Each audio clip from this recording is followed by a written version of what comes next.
ভাই যখন কিছু নেই 1000 টাকা নাও, দুটো চায়ের কেটলি কেনো, ঘর থেকে কিছু চা কিনে তৈরি করো আর বিস্কুট নাও।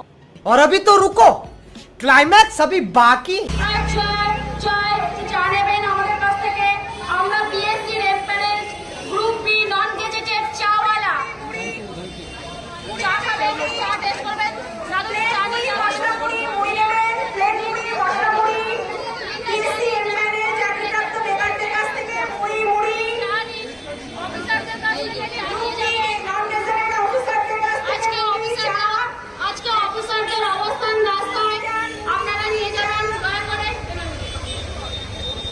অফিসারদের হাত থেকে চা নিয়ে যাবেন।